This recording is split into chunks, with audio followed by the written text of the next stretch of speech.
ar cūgaļies kopā ideāli.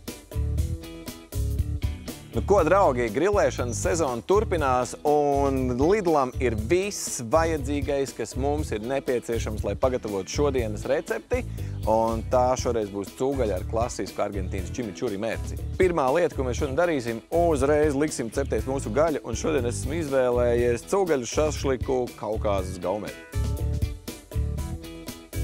Kamēr gaļa cepās, sagatavosim mūsu mērci, un tai mums būs vajadzīgs sarkans sīpols, čili, ķiploks un pētersīļi pamatā.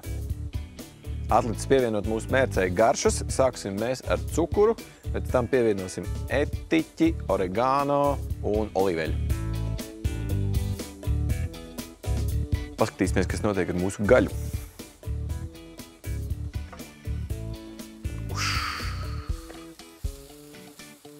Ļoti labi. Brīnišķīgi. Tā, pēdējais, kas mums atlicis, pievienot labu olīveļu mūsu mērcītei, visu sajaukt un pasniegt kopā ar cūgaļu.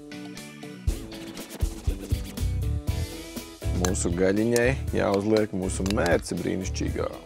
Manuprāt, nav daudz lietu, kas ar sevi pasaka, kad ir vasara, bet cūgaļa ar svaigu sīpoliņu mērci viennozīmīgi ir viena no tām. Lai jums forša vasara un tiekamies nākamajā reizē. Labu apetīti!